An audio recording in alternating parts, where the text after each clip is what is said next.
여러분 그 2017년에 개봉한 송강호 중에 그 마야강 그 보셨죠?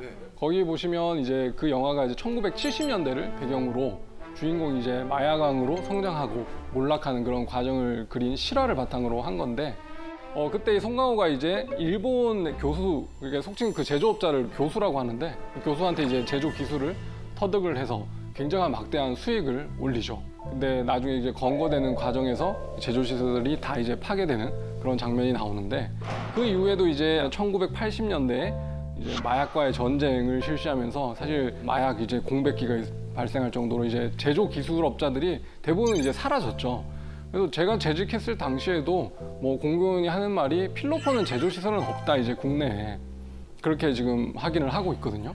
그렇다면 우리 한국에서 필로폰 제조 시설이 없는데 압도적으로 소비가 많이 되는 마약류는 필로폰이잖아요. 그럼 필로폰은 도대체 어디서 오는 걸까요?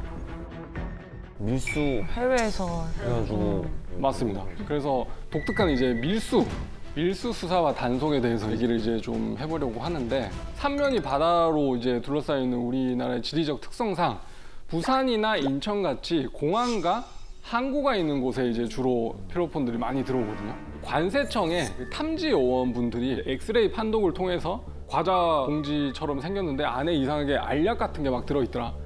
그러면 이제 개장해서 실제로 거기에 마약이 들었는지 확인하는 방식으로 단속을 하고 있거든요. 근데 그 관세청에서 발표한 통계를 보니까 22년 1월 그 통계인데 2021년 한 해 동안 적발된 마약류의 양이 1.2톤. 근데 여러분 여기서 아셔야 될 게 그게 관세청에서 엑스레이를 통해서 적발된 게 그 정도의 양인데 적발되지 않고 통과된 것까지 치면 어마어마한 양이에요. 적발된 게 맞나요? 아니면 통관된 게 맞나요? 통과된 게 더 많다라고 보고 있습니다. 네. 이게 왜 그러냐면 그게 탐지하는 요원들의 숫자는 사실 한정돼 있는데 그 물량이라는 거는 계속 뭐 보내면 되지 않습니까? 그러니까 적발이 정말 어려운 것이 현실입니다. 네. 이게 밀수의 법정형 자체가 거의 뭐 10년 이상 징역을 선고받을 정도로 굉장히 중한 범죄인데 그래도 밀수를 한단 말이죠. 왜 하는 것 같으세요? 돈이 많이 되는, 역시 돈이겠죠 뭐. 그렇죠. 돈이 됩니다.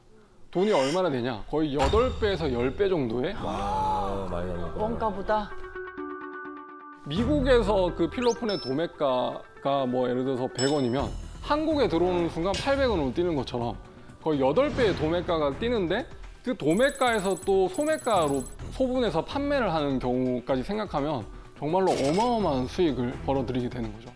그래서 이 밀수사범, 사실 뭐 속칭 빠꼼이라고 하는데 이 사람들은 어떻게 하냐면 해외에서 마약을 한 5, 6개를 동시에 그냥 뿌립니다. 그 중에서 하나만 통과된다는 생각으로 보내는 거예요. 이 사람들이 이제 마약을 보내면 계속 하는 게 수시로 이제 배송 트래킹 추적을 해요. 1번부터 5번까지 중에 지금 4번부터 5번은 바로 이제 통관이 됐는데 이거는 지금 한 2, 3일 걸리네? 그러면 그거 그냥 포기해버립니다. 안 받아버려요. 그러면 이 사람들 입장에서는 어차피 하나만 통과해도 그 5개 다 통과 안 돼도 엄청난 이익을 남기는 거니까 그런 식으로 지능적으로 범죄를 하기도 합니다. 아, 나쁜 놈들 진짜. 밀수가 들어왔을 때 관세청에서 적발이 되면 그 물건이 정상적인 국제 우편물인 것처럼 집으로 이제 배송을 가는 거예요. 그래서 수사관이 우체국인 것처럼 이제 가장을 해서 가는 거죠. 그런 수사를 우리가 통제 배달이라고 합니다.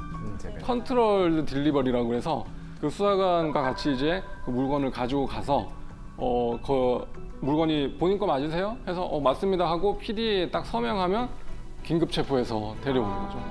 근데 이게 그 코로나 시국에는 진짜 수사하기가 힘들었던 게 비대면이었어요. 그래가지고 문 앞에 놓고 그냥 가는 게 원칙이었다 보니까 그 사람이 맞는지 계속 감시하고 있어야 되는 거예요.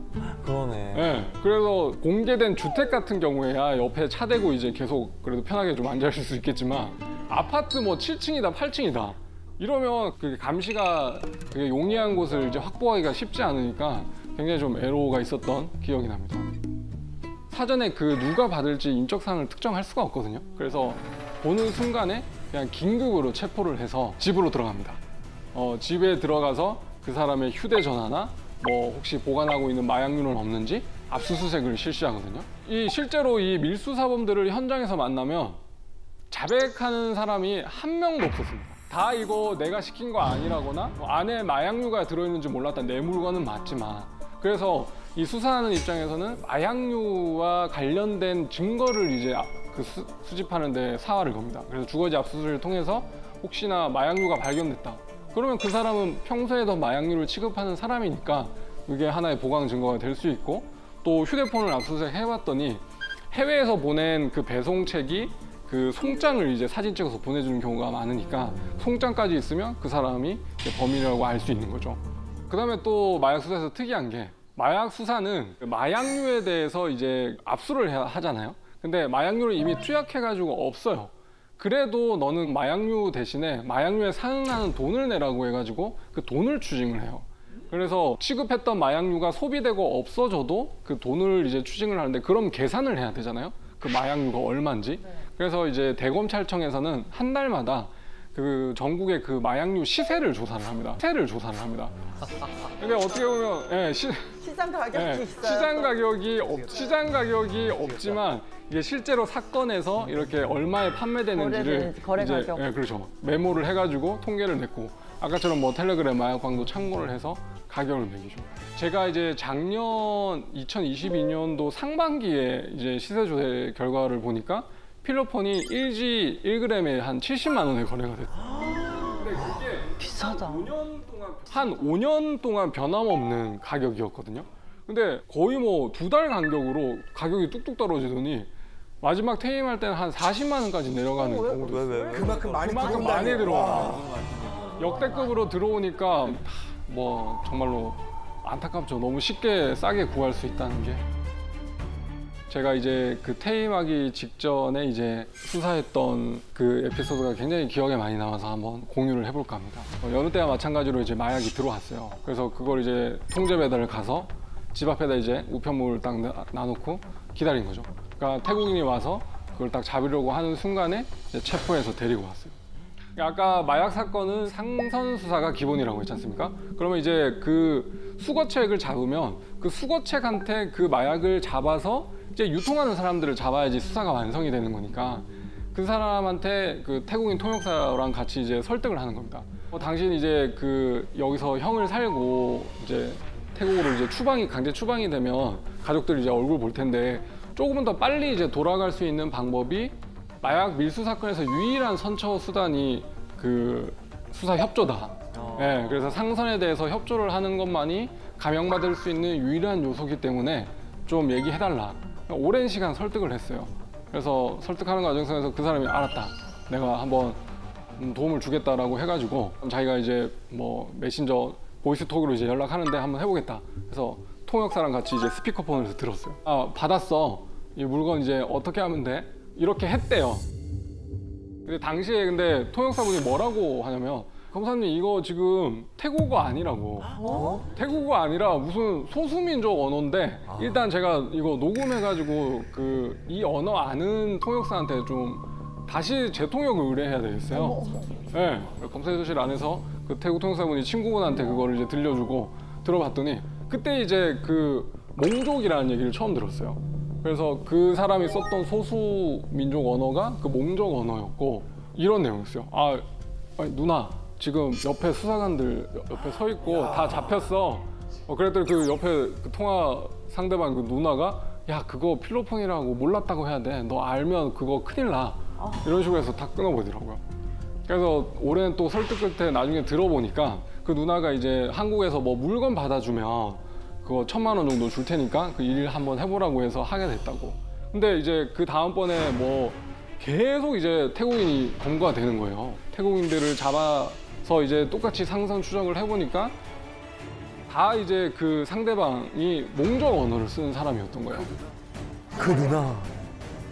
그 누나는 아니었는데 어떨 때는 남자가 받기도 하고 어떨 때는 여자가 받기도 하고, 아 이거 수사해볼 만 하겠다라는 생각이 들어가지고 이제 상선 수사에 더 이제 박차를 가했죠. 한 명이 이제 그 검거가 됐고 말이 좀 잘 통했어요. 그래서 이제 같이 이제 상선을 추적을 하기로 했어요. 와 이거 진짜 치밀합니다. 그래 나 물건 받았어 이렇게 얘기하니까 그러면 그 물건 일단 사진 찍어서 보내줘. 그다음에 사진 찍어 보내줬어요. 그다음에 영상 통화를 하재요. 영상 통화 한 다음에 그걸 너가 이거 360도 한번 돌려봐. 경찰서 아닌. 그래가지고 살짝 한 10cm, 5cm만 이렇게 열어놓고 그 안에 혼자 두게 하고 영상 통화를 했어요. 거기까지는 통과가 됐어요. 그 다음에 그 받을 사람을 이제 알려주면서 어디로 물건을 이제 전달해라고 하는 그 메시지가 와야 되는데 그게 안 온 거예요.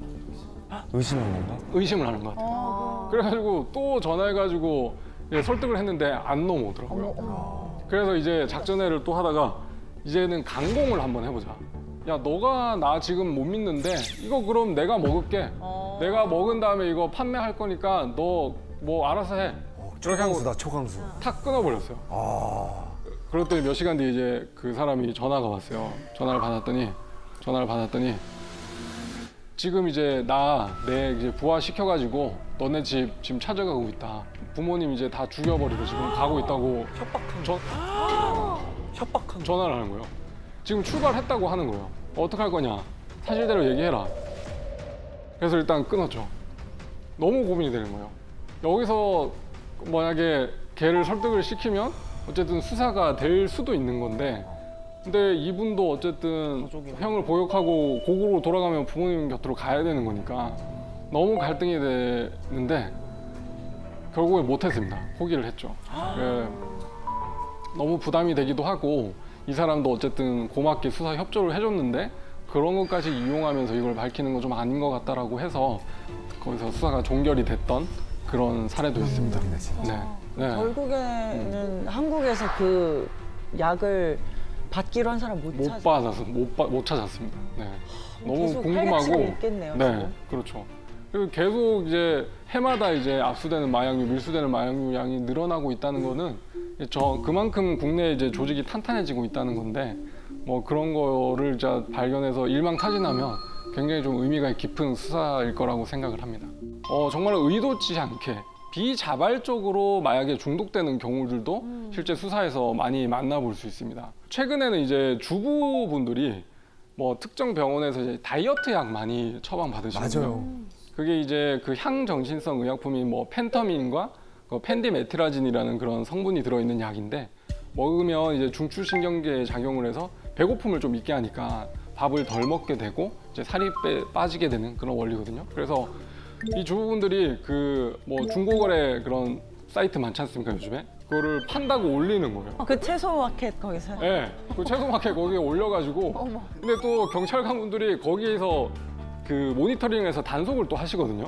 이게 어떻게 보면 향정신성 의약품이 마약을 판매한 걸로 입건이 되는 거예요. 그 본인이 처방받을 땐 괜찮고요. 그렇죠. 의사한테 처방받는 거는 전혀 문제가 없는데 그걸 이제 의사가 아님에도 다른 사람한테 돈을 주고 판매를 한 거는 엄청난 범죄고 실제로 법정형이 마약류 관리에 관한 법률에 따라서 징역 5년 이하고 벌금도 5천만 원 이하일 정도로 좀 주의하셨으면 좋겠습니다. 자, 여러분 이제 여름 휴가 앞두고 계시잖아요. 네. 그러면 태국으로 이제 여행을 많이 가실 텐데 거기서 다 넣어준다면서요. 그렇죠. 작년에 이제 태국에서도 대마 이제 재배와 음식에 넣어서 이제 판매하는 게 합법화돼서 정부에 이렇게 등록을 하면 가정 내에서도 이제 대마 재배가 가능하고 맞아. 음식에 넣어서 판매를 할 수 있다고 합니다. 대마에 들어있는 환각 성분이 그 THC라는 테트라히드로 칸나비놀이라는 그 환각 성분인데 그 성분이 뭐 0.2%를 초과하는 경우는 안 된다고 하니까 나름의 어떤 기준이 있긴 하지만 어쨌든 음식에 넣어서 이제 판매를 할 수 있으니까요. 네. 제가 예전에 그 검찰에 이제 있을 때 태국인 마약 사범들도 이제 수사를 많이 했었는데 이 태국인들이 이제 집단적으로 이제 거주를 하고 있으면서 많이 취급하는 마약 중에 야바라고 있어요. 야바. 네, 뭐 이게 뭐 미친 약이라고 하던데 번역하면 새빨갛게 생겼어요, 알약처럼. 근데 이제 이건 그 태국에서도 이제 필로폰이 상당히 고가니까 그 필로폰과 그 카페인을 좀 확정해서 필로폰 함량을 낮춰서 가격을 좀 저렴하게 판매하는 마약이 있는데 그 야바 단속을 하다가 어떤 그 집에 들어가게 된 거예요. 근데 주거지를 압수수색 해보니까 대마 막 이파리가 막 한가득 이렇게 발견이 된 거예요.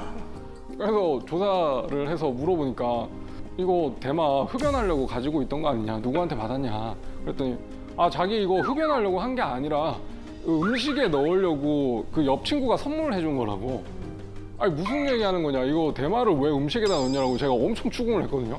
근데 진짜 음식에 넣었다는 거예요. 뭐 고수도 아니고. 네, 그래가지고 저는 그 작년에 뉴스 보고 정말로 이게 대마가 음식에 혹시 사용될 수 있겠구나 태국은. 그래서 그 사람한테 너무 뭐라고 했던 게 좀 미안했던 그런 순간도 미안까지. 있었어요. 아니 근데 저희가 네. 만약에 태국 여행을 갔는데 그분들이 혹시라도 음식에 그럴 수 있어요. 나 대마를 먹죠. 넣어서 우리는 모르고 그냥 먹으면 어떻게 되는 거예요? 모르고 먹었다면 문제가 안 되지만 그 알고도 먹었다라면 그거는 처벌될 수가 있어요. 근데 그걸 어떻게 증명해요? 몰랐어요. 모르고 먹었다. 네, 어떻게 그렇죠. 섞어서 그거는 나오니까 뭐 따로 나오는 것도 아니고. 사실 우리는 어떻게 생겼는지도 모르잖아요. 몰라요. 대마를 넣은 음식점에는 이제 표시를 하게끔 돼 있던데 그러면 그 식당에서 그 음식점에 이제 대마 표시가 돼 있는 자료를 입수를 한다면 고의를 또 입증을 할 수는 있겠죠. 우리 형법은 그 속지주의뿐만 아니라 속인주의를 채택하고 있어서 한국 사람이 다른 외국에 나가가지고 이제 마약류를 투약을 하더라도 우리나라 형법과 마약류 관리에 관한 법률이 적용되기 때문에 태국에서 알고도 그렇게 먹었다면 대마 이제 섭취로, 흡연으로, 투약으로 처벌될 수 있다는 거죠. 그럼 단 한 번을 먹어도 처벌 대상이 되는 거예요? 뭐 한 번 투약했다라고 해도 대마 같은 경우에는 소변에서 최장 한 달까지 이제 검출이 되니까 여행 갔다 왔는데 어때 원한 관계에 있는 사람이 저 사람 대마 든 음식 먹었어요라고 이제 제보를 해버리면 한 달 안에 이제 소변 채취되면 처벌될 수도 있는 거죠. 네. 근데 좀 무섭다. 잘 모르고 3박 4일 그냥 기분 좋게 놀러 갔다가 네. 한국 오자마자 갑자기 막 잡혀가 버리면 몰랐는데 그러면 너무 당황스러울 것 같아요. 그러면 우리는 어떻게 하면 이 마약과의 전쟁, 범죄와의 전쟁에서 승리를 할 수 있을까요? 그 형량을 좀 완전 세게 높이면 안 되나요? 뭐 형량도 그냥 한 번 투약한 사람도 크게 아주 징역 막 10년씩 이렇게 하고. 중국 같은 경우에는 사형까지 가잖아요. 마약 투약하면. 네. 이 밀수사범들 중에는 왜 해외에서 이제 형을 복역하고 이제 국내로 이제 강제 추방되는 경우가 역으로 또 있거든요. 그런 분들의 해외 판결문을 받아보면 비슷한 사안이면 우리나라는 한 징역 8년 정도 나오는 사안이라면 거기는 18년, 26년 이렇게 나올 정도로 약한 면이 있는 것 같습니다. 근데 한편으로 그런 사례를 보면서 이게 마약이라는 게 처벌만 한다고 이게 정말로 단약이 될까? 이게 의지만으로 안 되는 사람한테 계속 벌만 준다라고 그렇다고 벌을 안 주자는 얘기는 아니지만 그것만이 능사는 아닌 것 같다. 그냥 재활센터 같은 데는 없나요? 우리는 있죠. 있어요. 네, 그래서 우리 보건복지부에서 그 마약류 재활 그 프로그램을 운영을 하고 있어서 치료보호 제도를 운영하고 있습니다. 그래서 전국에 한 20여 개의 그런 병원에서 무상으로 이제 마약 치료를 할 수가 있거든요. 그래서 입원 치료도 가능한데 다만 이제 실무상 그런 거를 권유해드려서 그 예약 전화를 하면 굉장히 대기 기간이 깁니다. 그 병상이 워낙 부족하기도 하고 그래서 수사기관이나 관세청에서 이렇게 공급을 줄이는 노력도 중요하겠지만 이제 수요를 좀 줄이는 그런 노력도 중요하다고 저는 생각을 하거든요. 마약 투약자 특별 자수 기간 이런 거 혹시 들어보셨어요? 네, 들어봤어요. 예. 그래서 그 마약 퇴치의 날을 기념을 해가지고 매년 4월부터 6월까지 보통 이제 수사기관 앞에 이제 플랜카드를 붙여놔서 마약류 특별 자수 기간입니다 해서 자수를 권하는데 그때 자수 안 하더라도 자수의 효과는 똑같기 때문에 정말로 이제 주변에 좀 안타까운 가족분들이 계시거나 자기 스스로 양심의 가책을 느끼는 분들은 이렇게 스스로 이제 자수하는 방법도 하나의 또 단약의 그 좋은 방법이 될 수가 있습니다. 언론에서 연일 마약과의 전쟁이라 해서 굉장히 자극적인 보도만 쏟아내고 있는데 마약이라는 것이 결국에는 범죄인과 동시에 하나의 질병으로 좀 봐주는 그런 시각도 필요하지 않을까 하는 생각이 듭니다. 지금까지 어쩌면 내 친구, 내 가족의 이야기일지도 모르는 끔찍한 마약 중독과 그다음에 그에 대한 수사를 좀 생생하게 살펴보았는데요. 저도 이렇게 강연을 하면서 다시 한번 느끼지만 정말 한국 사회가 마약의 위험에 상당히 크게 노출이 돼 있다는 생각을 다시 했고 여러분들도 호기심에 마약을 할 수도 있겠지만 한 번만 하는 사람이 없다는 거 오늘 강연 내용 다 잊어버리시라도 이거 하나만 기억해 주셨으면 좋겠습니다. 여기까지입니다. 네, 감사합니다.